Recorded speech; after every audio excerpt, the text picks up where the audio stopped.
दोस्तों, अश्विन मास के कृष्ण पक्ष की अष्टमी तिथि को श्री महालक्ष्मी का व्रत किया जाता है। भगवान विष्णु ने इस दिन माँ लक्ष्मी जी की प्राप्ति का मार्ग बताया था। इस व्रत को गज लक्ष्मी व्रत भी कहते हैं। इस दिन हाथी पर सवार माँ लक्ष्मी जी की पूजा अर्चना की जाती है। यह व्रत राधा अष्टमी से शुरू होता है और पितृ पक्ष की अष्टमी तक चलता है, यानी कि पूरे 16 दिन इस व्रत को किया जाता है। कहते हैं कि इन दिनों अगर हम माँ लक्ष्मी की विधि विधान से पूजा अर्चना करते हैं तो हमारे जीवन में धन धान्य की कभी कोई कमी नहीं रहती। इस व्रत का आखिरी दिन यानी कि श्राद्ध पक्ष की अष्टमी तिथि को विशेष रूप से शुभ माना जाता है। इस तिथि पर अगर कोई माँ लक्ष्मी जी की थोड़ी सी भी आराधना कर लेता है तो उसे सुख संपन्नता, ऐश्वर्य की और समृद्धि की प्राप्ति होती है और उसकी सभी कामनाएं पूर्ण होती हैं।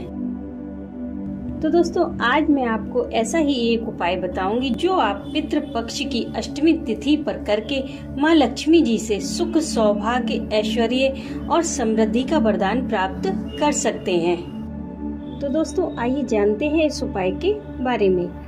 इस पूजा के लिए आपको 3 चीजों की जरूरत पड़ेगी। एक तो गुलाब का इत्र, दूसरा चांदी का सिक्का और तीसरा कच्चा सूत। दोस्तों, अगर आपको चांदी का सिक्का ना मिले, मान लीजिए अगर आपके पास चांदी का सिक्का नहीं है तो आप 10 रुपए का कोई भी सिक्का ले सकते हैं। आप उसे गंगा जल से धोकर शुद्ध कर लीजिए। और अगर आपको कच्चा सूत ना मिले तो आप कलावा भी ले सकते हैं, जिसे मौली कहते हैं, आप वो भी ले सकते हैं। लेकिन आपको गुलाब का इत्र अवश्य चाहिए, क्योंकि दोस्तों गुलाब के इत्र के बगैर आपकी यह पूजा संपन्न नहीं होगी। यह पूजा आपको सुबह के समय में करनी है, लेकिन अगर आपने व्रत रखा है तो आप यह पूजा शाम को भी कर सकते हैं। बट अगर आपने व्रत नहीं रखा है तो मैं आपको यही सजेस्ट करूंगी कि आप यह पूजा सुबह के समय करें और जब तक आप पूजा करें तब तक आप व्रत रखें। यानी कि जब तक आप पूजा करें तब तक आप अन्न ग्रहण ना करें।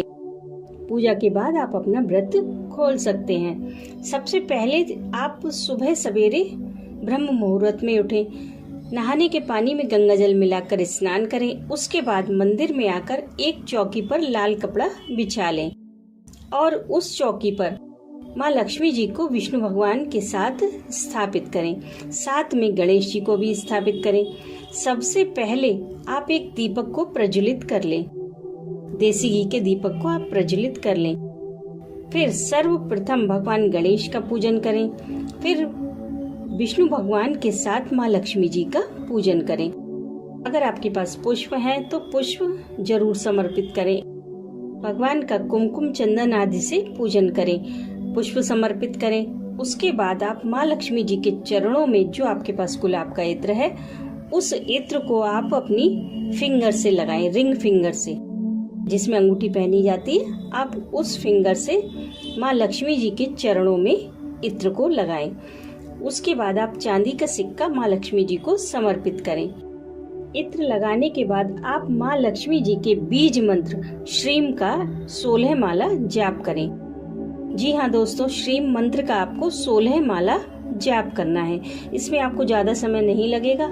एक माला करने में लगभग 2 मिनट का समय लगता है। जब आप 16 माला जाप करेंगे उसमें आपको लगभग आधा घंटे का समय लगेगा। और हर एक माला जाप करने के बाद आपके पास जो सूत या कलावा जो आपने लिया है उसमें आप एक गांठ लगाते जाएं। जब दूसरी माला कर लें तो दूसरी गांठ लगा दें। जब तीसरी माला कर लें तो तीसरी गांठ लगा दें।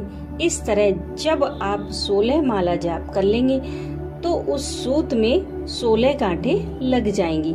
फिर जाप करने के बाद आप इस गांठ लगे हुए सूत को माँ लक्ष्मी जी को समर्पित कर दें। यानी कि आपने जो भी जाप किया है, जितनी भी पूजा की है, वो आप अपने पास ना रखकर माँ लक्ष्मी जी को समर्पित कर दें। उसके बाद आप गणेश जी की आरती करें, माँ लक्ष्मी जी की आरती करें। भगवान को फल, मिठाई, मेवा आदि का भोग लगाएं। जो भी कुछ आपके पास है, जो भी प्रसाद आपने बनाया है उसका भोग लगाएं।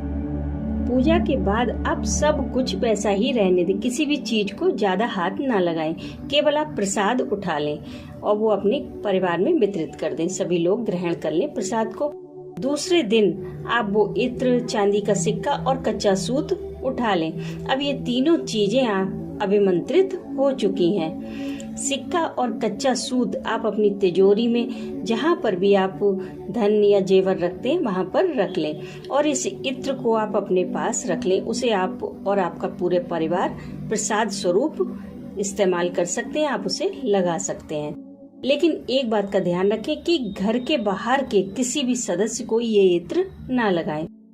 और हाँ दोस्तों, एक जरूरी बात ध्यान रखें कि आप इस पूजा को या फिर आप किसी भी स्पेशल पूजा को जो आप कर रहे हैं, जितना ज्यादा गुप्त रखेंगे वो उतनी ही ज्यादा असर दिखाएगी। यानी कि आप घर के बाहर इस पूजा का जिक्र ना करें। आप पूजा के बारे में बता सकते हैं, लेकिन आप ये कभी ना बताएं कि आप भी यह पूजा कर रहे हैं। तो दोस्तों, ये पूजा करने के बाद में सबसे पहले तो आपकी धन संबंधी सभी समस्याएं खत्म हो जाएंगी और धन प्राप्ति के मार्ग में जो भी रुकावटें या बाधाएं आ रही हैं वह भी दूर होंगी। घर में बरकत बढ़ेगी, और अगर आपको बिजनेस में कोई नुकसान हो रहा है या आपका बिजनेस अच्छा नहीं चल रहा है तो वह भी धीरे धीरे इम्प्रूव होने लगेगा। आप जितनी भी श्रद्धा और विश्वास के साथ इस पूजा को करेंगे, यह उतना ही ज्यादा असर दिखाएगी।